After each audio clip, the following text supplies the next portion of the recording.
These people are very rare. They have always been there and always will be. They live on different continents and pray to different gods. But they all have abilities that are beyond explanation. Their words are prophetic. Their undertakings sometimes contradict the laws of physics. Our project is about them, the mysterious chosen ones, the people of knowledge.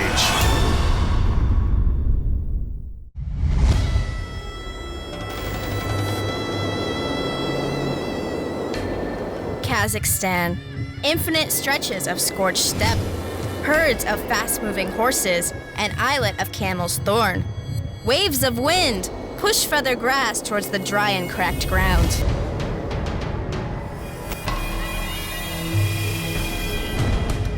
This wild steppe, spanning from the territory of the Taishan to the Ural Mountains, is the ancient land of nomads. For thousands of years, belligerent tribes like incessant waves had been replacing each other.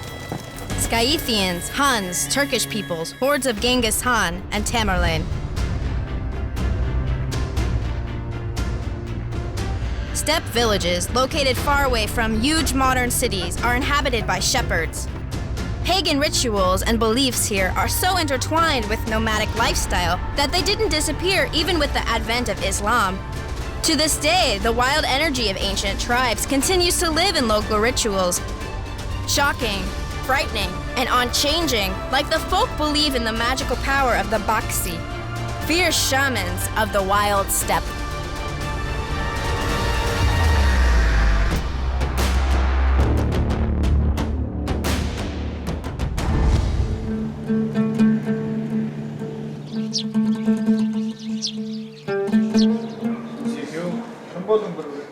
The old shaman spits on sugar and mumbles an incantation. He is preparing a potion for Daniyar and his wife, Zadira. The couple looks at him with suspicion. He's not the first one trying to help them. There are plenty of baksy in Kazakhstan, but they haven't met a real person of power yet. In 2 years, Daniyar and Zadira have visited all shamans in their neighborhood, and no one was able to relieve them of their misfortune. The last hope of the couple is Magomed Saudov, a shaman living in the middle of nowhere at the Chinese border. The word is, he possesses real power.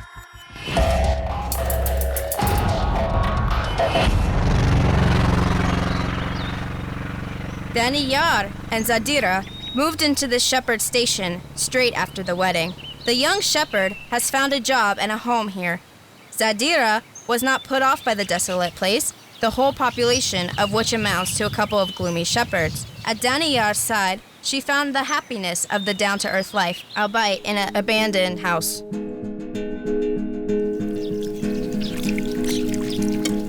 Sheep pens and highland pastures are Daniyar's element. Being a shepherd runs in his family. He was born on a shepherd station, same as this one, and cannot even imagine another life.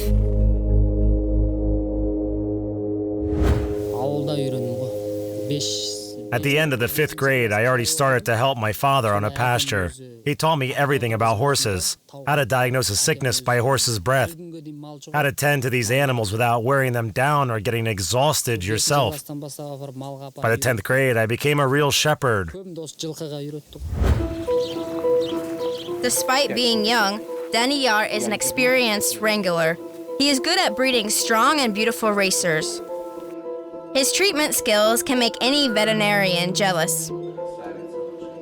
The knowledge he received from his father and grandfather allow him to get even hopelessly sick horses back on their feet.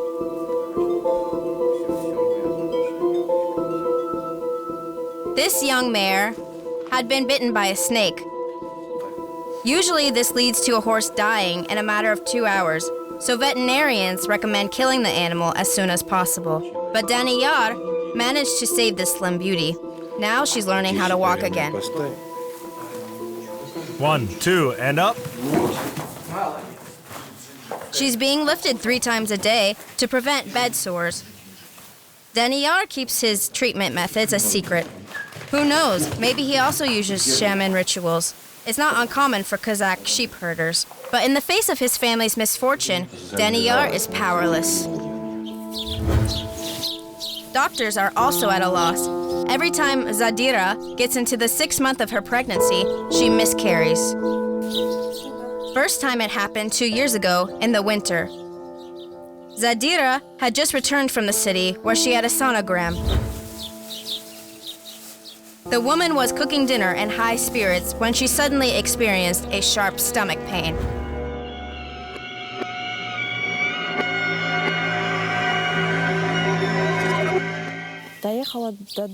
I came home and in the evening everything was fine. I cooked a dinner. We ate it. But in the middle of the night, I started having contractions. And as the morning came, I started bleeding. Daniyar, elder's brother, was with us at the time. He had a car, so he drove me to the nearest city and left me in the emergency room. Then I went through a scraping surgery in the hospital.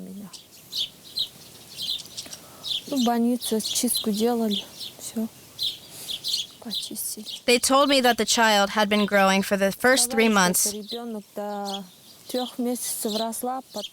but then stopped.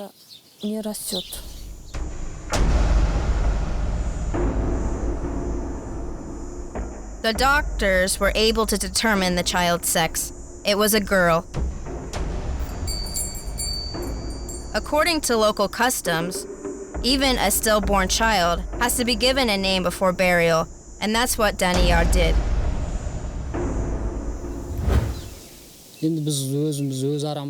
We named her Karligash, which means swallow. My parents brought her to our village and buried her there.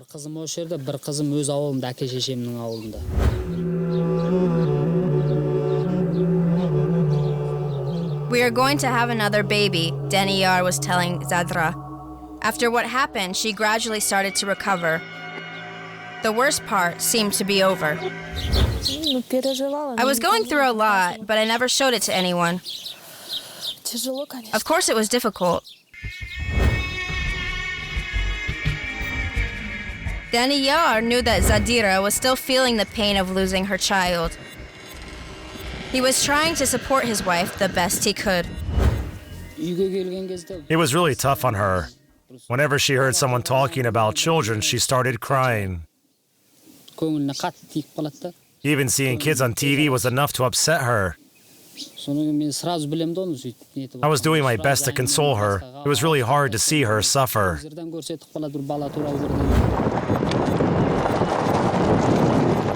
After the first miscarriage, Daniyar asked help from a baksy.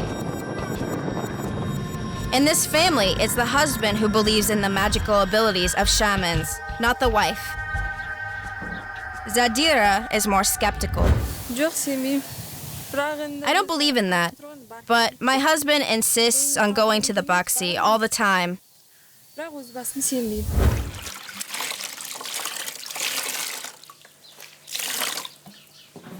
Nobody knows whether it was the baksy ceremonies or things simply ran their course.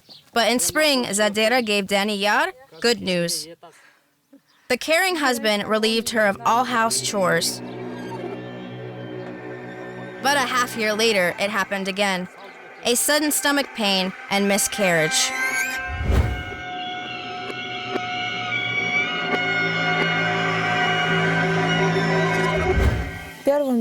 My first child was a girl, but I don't know about the second one. I got a sonogram, but I was told that the gender could only be determined if the term is bigger than 4 months. So they couldn't determine whether it was a boy or a girl.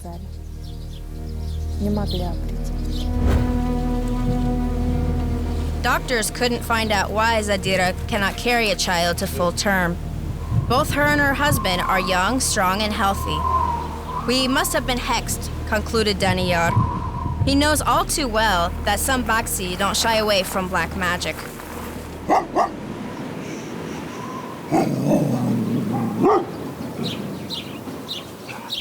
At first, I suspected this girl in hexing me.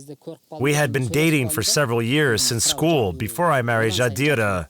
But she's married to now, and she's happy. So it's not likely to be her. I don't know who could have done it. Although doctors didn't find out the sex of the baby, Daniyar came to think that it was a girl. He gave her a female name, Karakat, which means black current.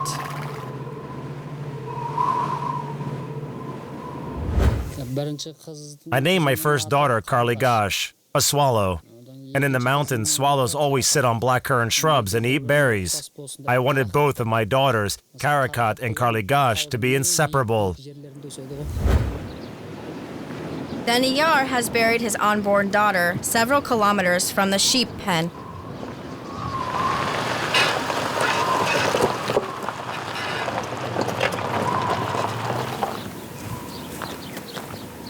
Together with his employer, Uncle Sasha, and his partner Damir, Daniyar is going now to the cemetery to put a graveside fence.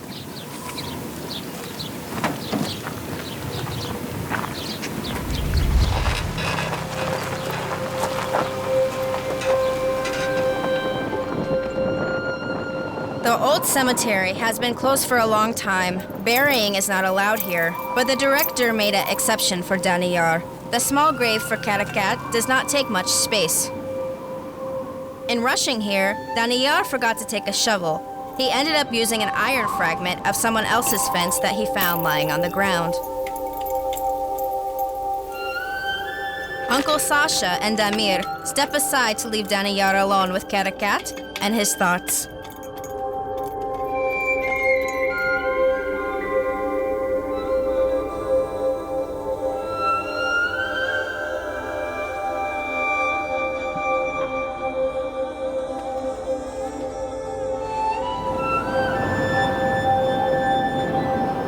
Daniyar is thinking about Zadira and her fear to lose a child again.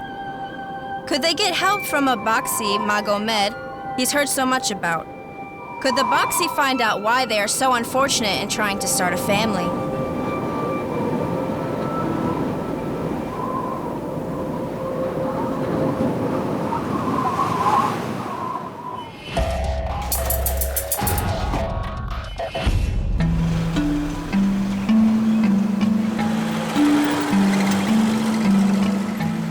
400 kilometers away from the home of Daniyar, Chilik village.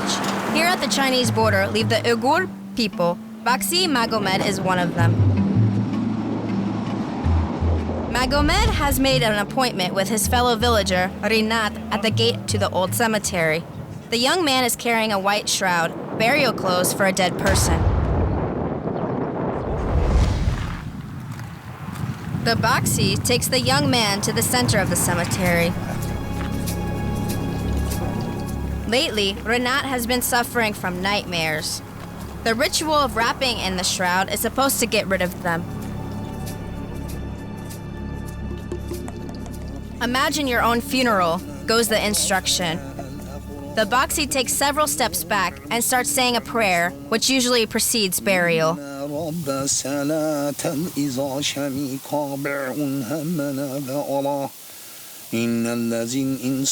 Magomed complements ancient magical rituals with surah from Quran. It's remarkable how Uyghur people managed to combine Muslim traditions with much older pagan ones.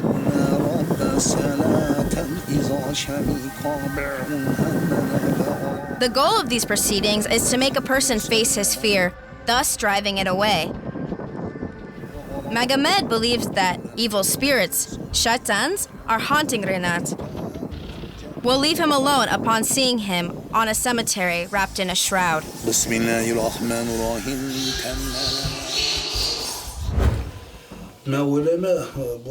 Shroud has very powerful energy. There's nothing cleaner in terms of energy than dead man's clothes. I've had terminally ill patients coming to me, and after being wrapped in a shroud on the cemetery, they got better. After the fear he experienced, Rinat has to feed on the energy of nature, believes Magomed. So he's taking the young man to a sacred tree. The baksy insists that this 200-year-old oak tree is radiating bioenergy. Ugur has believed in the magic of nature since ancient times.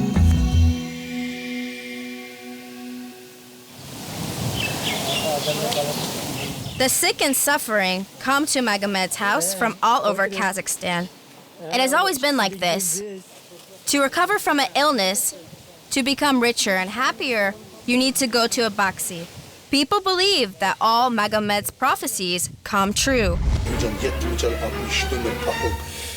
Before he gets down to seeing his visitors, the shaman burns the shroud from the ceremony in his backyard.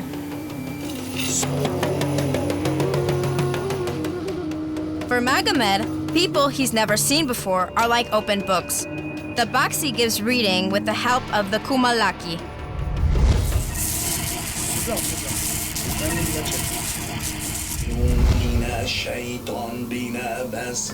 It's an ancient type of fortune-telling among Turkic peoples based on different combinations of 41 stones. The number 41 has been associated with witchcraft and fate.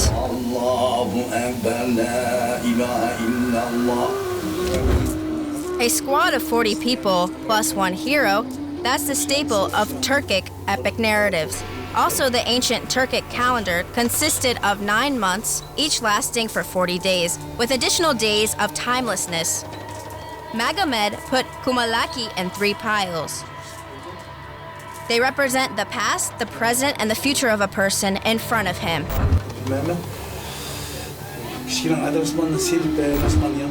Next, he takes 4 stones out of every pile and studies what's left.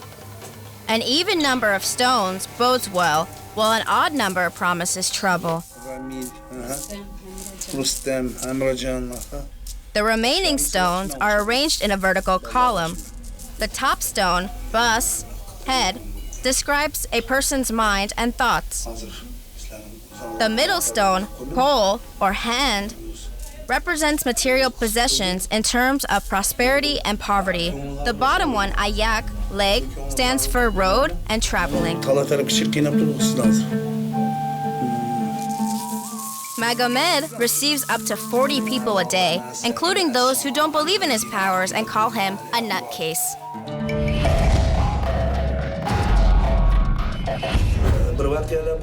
Sometimes people come into our village and ask where Magomed lives, and nobody understands. Who is this Magomed? But when they mention the nutcase, they get directions to my house straight away. I don't get offended by that. They can make fun of me all they want. They can never understand the life of baksy. Any ordinary mortal would become a nutcase if they saw what we see. I mean the afterworld and many other things. Kazakh baksy are distinctive in the ecstasy they reach during their shamanic rituals. They experience seizures, make horrifying cries, roll their eyes, and foam at the mouth.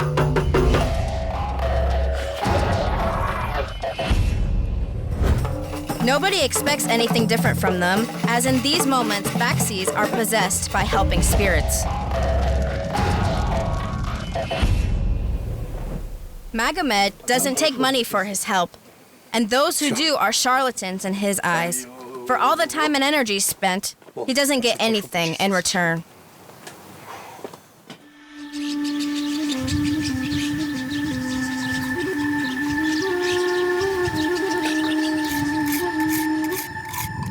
Daniyar doesn't earn a lot of money. Whatever he manages to save, he sends to his parents. Tomorrow the shepherd and his wife are going to the baksy, Magomed.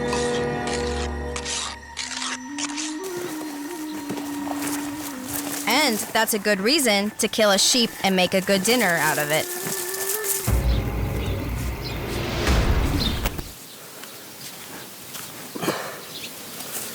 Everything is in agreement with Islam. The sheep's head is turned towards Mecca. After uttering the words of prayer, the shepherd puts his knife to use.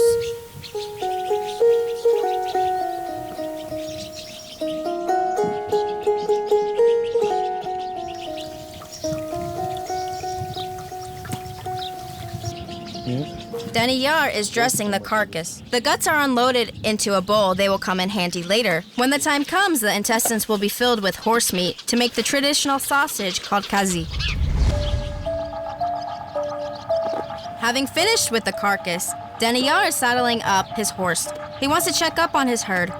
Zadira goes to the kitchen and starts cooking dinner for the shepherds.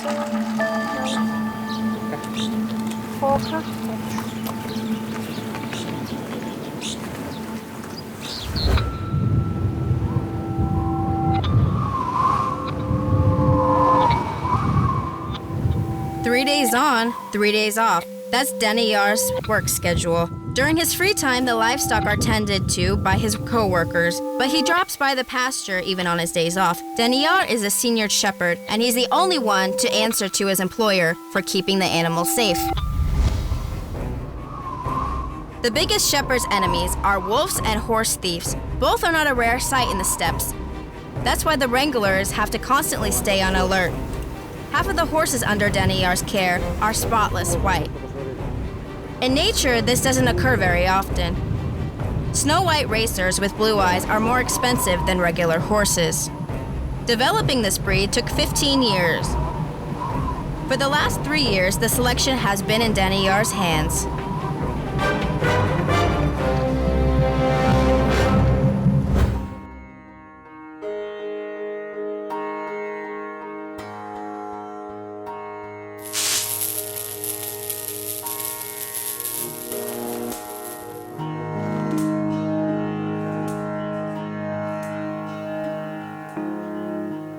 Boiled beef, noodles, and potatoes make for a traditional Kazakh dish, besh barmak, well loved among nomads.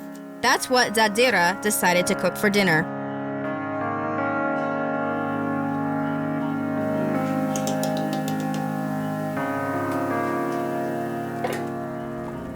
It's getting dark. Time to drive the horses back to their pen.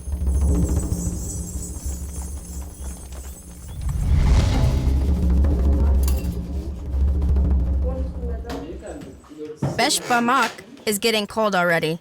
Zadira invites Daniyar and his friends to take seats at the table. The shepherds will go to sleep straight after dinner. They have an early morning. At 4 a.m., Daniyar's friends will have to drive the horses into the highlands, while he and his wife will set out on a journey.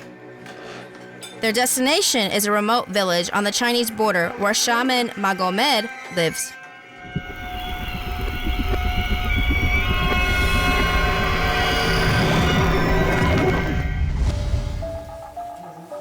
Magomed's diet mostly consists of vegetables, which abound in all Irgur dishes. A knife, a fork, and sometimes even a spoon are substituted by chopsticks that came here from the adjacent country of China. Magomed was invited to a restaurant by his neighbor, a construction businessman. He wants the baksy to advise him on his new project. Magomed was elected an elder of his village, and people often come to him for advice on what university to apply to, which girl to marry. Giving answers to these questions, Magomed is well aware of the responsibility he takes.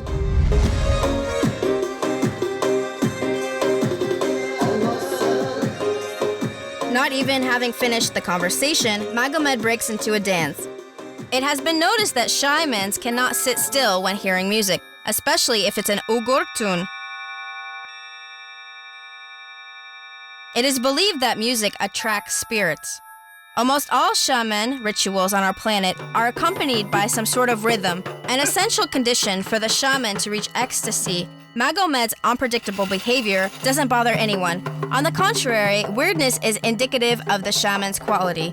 A person talking to spirits cannot be an ordinary man. Magomed has been hearing voices and seeing visions since an early age. He used to be scared of them until he met a mentor who told him, "It cannot be any other way because you are the chosen one." Magomed's teacher, an Uyghur elder who taught him everything he knew, was a chosen one himself. My teacher, my spiritual mentor, has long departed our world, but he keeps sharing his power with me. When I touch a red-hot iron, I enter a state on the border between this world and the other world. Then I can feed on the energy of dead people.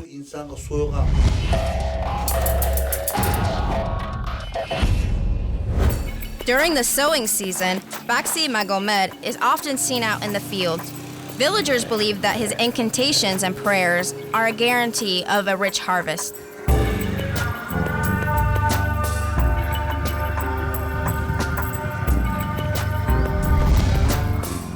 In the afternoon, Magomed usually has a walk with his little granddaughter. Then they come back home. The shaman needs to have an hour's rest.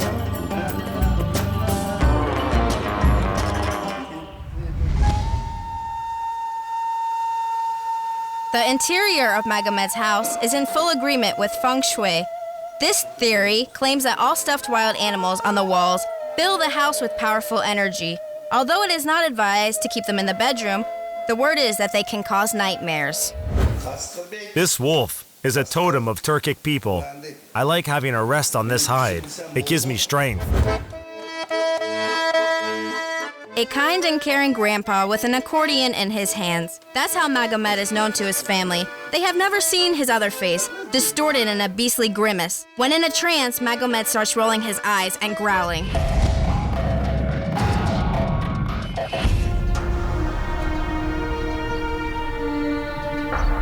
Daniyar and Zadira have never set foot outside of their neighborhood.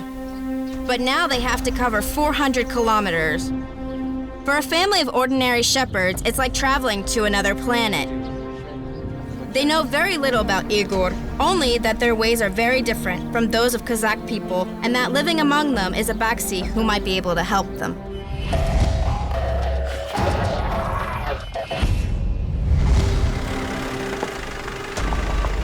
The owner of the shepherd station hired a comfortable van for the young couple. Uncle Sasha came to say goodbye to his friends.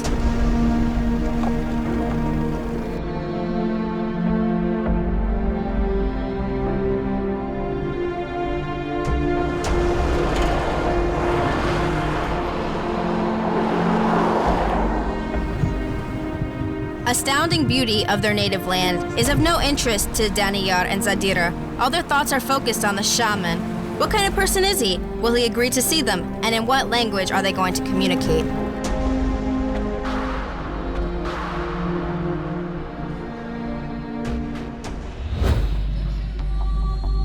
Zadira is troubled by the outcome of yesterday's competition of 40 horsemen. Can it be a bad omen? 40 horsemen with leather crops in their hands. Kashtan, go, go, go! Get him! The shepherds from all over the area came here at the invitation of Daniyar's employer, Uncle Sasha. He wants his young daughter to see kokbar, an ancient sport of the Kazakh shepherds. Last year, the title of the district champion went to Daniyar. A horse fight for a beheaded goat. The horsemen don't hold back on lashing for their opponents, so the players have to use one hand to avoid beating and the other to hold the carcass weighing at least 25 kilograms. Staying in the saddle during this battle is far from being easy. More often than not, someone breaks an arm or a leg. But playing kopar is a matter of honor for skillful horsemen. A person who succeeds in throwing the goat over his employer's feet wins.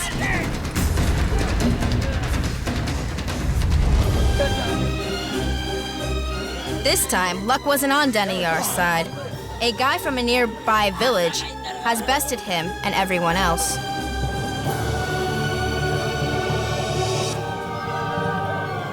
He's throwing the carcass at his employer's feet.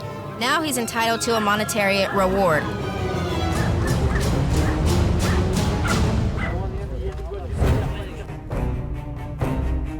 The second hour of the journey, Zadira does not feel well. She got car sick.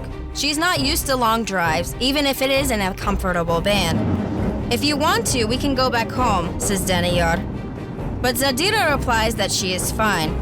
300 more kilometers to go. There were several more stops on the way. Each time, Zadira could barely gather enough strength to get back in the car. But it is all over now. By the midday, the white van has arrived in Çelik. Dragon images on house walls. You can feel the proximity of the Celestial Empire more than ever.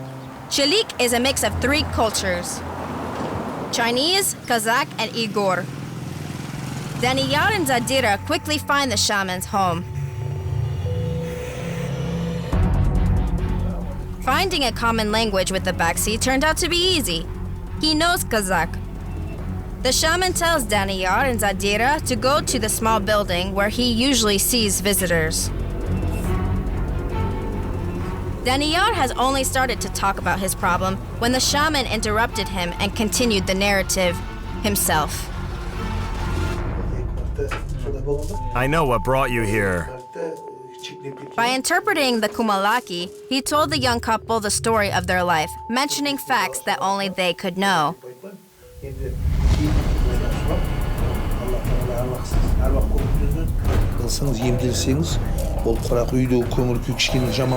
Kumalaki named the reason behind Zadira's miscarriages. You've married against your parents' will, says the shaman. The young couple has nothing to object to that. It is indeed what happened. Zadira's father did not want her to become a wife of a simple shepherd. Daniyar had to kidnap his beloved. With the help of my friends, I shoved her into the car. She was resisting and crying. She wanted to jump out of the car. I think all the villagers woke up from her screams. It was past midnight. They put me in a car, and then they brought me to his aunt's place. They put a headscarf on my head, and that was it. I stayed there. No, I wasn't happy. I cried the whole time we were driving. But there was his grandpa there. He was 75 years old, same as my grandpa. And he told me, Daniyar has been into you for a long time. You're going to be his wife. So I stayed there. That's how we met. I know that my mom has cried a lot. She wanted to get me back. My dad didn't say anything. At first, he was upset that I got married, but then he came to terms with that.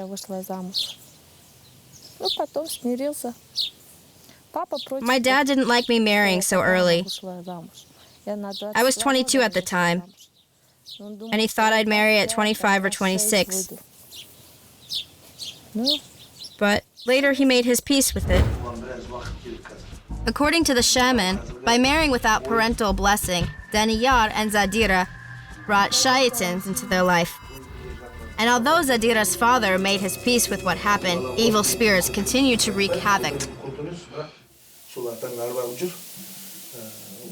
You were brought to me by an ancestral spirit. I see that you came here with an open heart. It means everything will be fine. Let's start. Baksy rituals are always a shocking sight. It is well known that magical tools of their choice are forceps and knives. Touching red-hot iron with bare skin, swallowing a handful of needles, stabbing themselves or even their patients with a knife. The rumor is Baksy are capable of anything.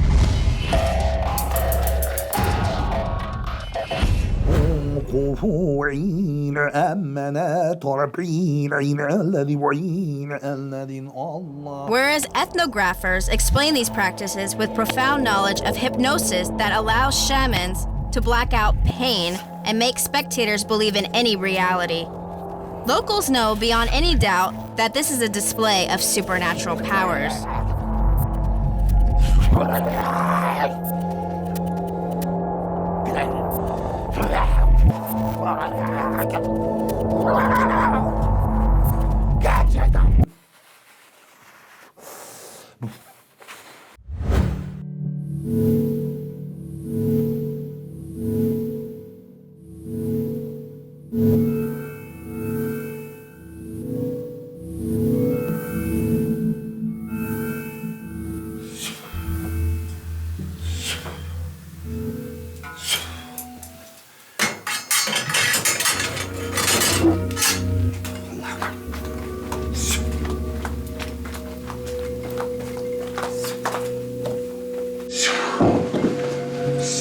baksy gets down to the ceremony of driving out evil spirits.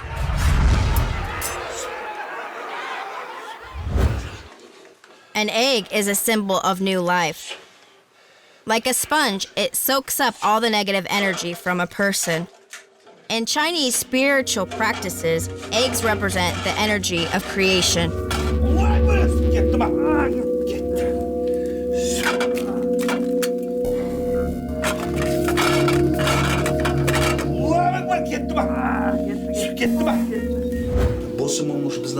When you break an egg, a spirit comes out of it, a spirit of a new life being born. The egg itself dies as soon as it touches the frying pan, but the spirit remains in the air, breathing it in as a healing effect on a person. On a sizzling hot sheet of iron, eggs turn into an omelet in a matter of seconds. The baksy tramples over them with his bare foot. Being in a trance, he doesn't feel pain.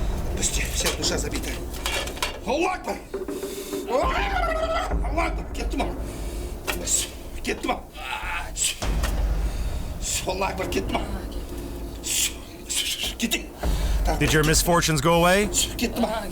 They did, they went away. Magomed sears certain spots on Daniyar's body, which, according to Shamans' belief, serve as entrance points for evil energy. This pain is healing. Experiencing physical pain, Daniyar will forget the pain of his heart. This will cleanse his mind.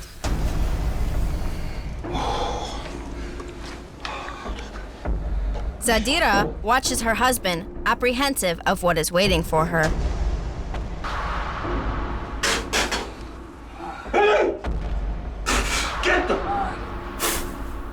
Naked and scared, Daniyar feels completely helpless. Like a child, he blindly complies with any orders.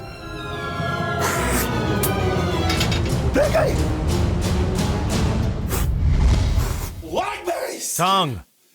Give me your tongue! Both a tool and a murder weapon, a knife is a mandatory attribute to ancient Chinese mystical practices. The baksy touches Daniyar's hair with a hot knife. He's cutting off the connection to evil powers while mumbling, "You are resilient as an iron. You will make it work."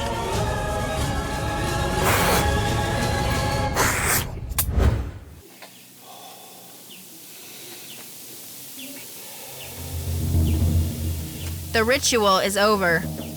Magomed goes outside to catch his breath, while Daniyar, exhausted and confused, continues to lie on the floor. Are you okay? I'm fine. Like I've been knocked out. It's as if I experienced an electric shock. I was shaking inside, but as soon as the ritual was over, I felt like I was born again. I felt incredible, relieved, and full of energy. Zadira's soul, the baksy said, isn't affected by the evil spirits as much as her husband. There's no need in exposing the woman to the hot iron. A white sheep ritual would be enough.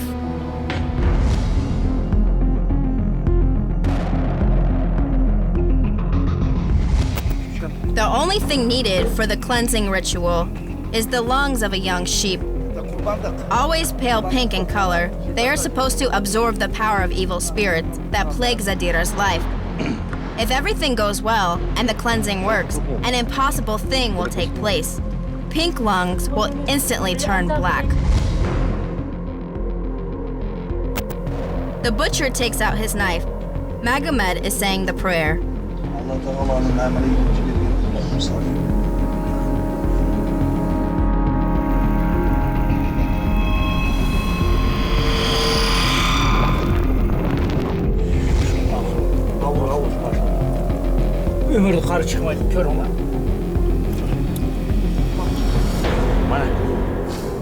The butcher hands over the lungs, still warm, to the baksy, who then begins the ritual, repeating shaman practices that go back to ancient times.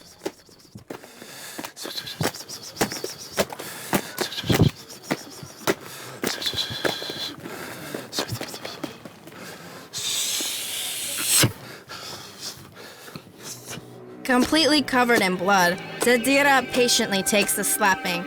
Unexpectedly, even to herself, she began to trust the shaman. The ritual continues for less than 2 minutes.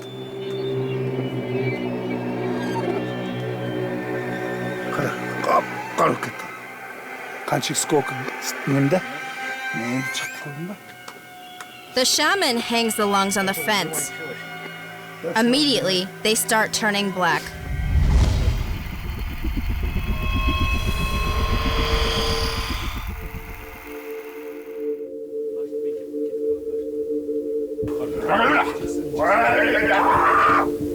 According to the baksy, evil spirits have finally left Zadira alone.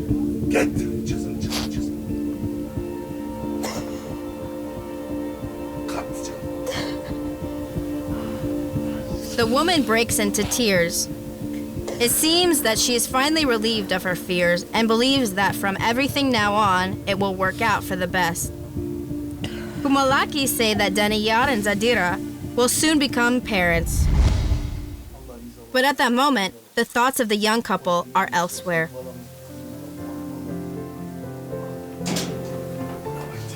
Daniyar and Zadira were silent the entire return trip, but both of them knew that before going home, they will stop by her parents to repent and finally receive their long-due blessing. That's what Magomed told them to do.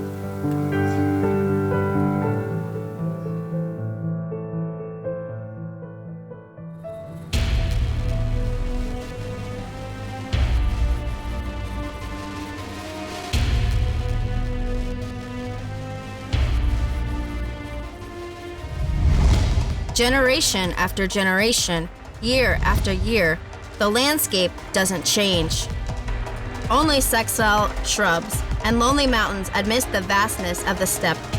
Here, at a big distance from the hustle of big cities, live Shamans, baksy. Their rituals revive the millennia-long history of nomadic people. Their power to help people isn't disputed by anyone. For those who were born here, it's as real as these snow-white horses. The sour taste of kumis, fermented mare's milk, and the never-stopping wind blowing through the vastness of the great steppe, far beyond the horizon.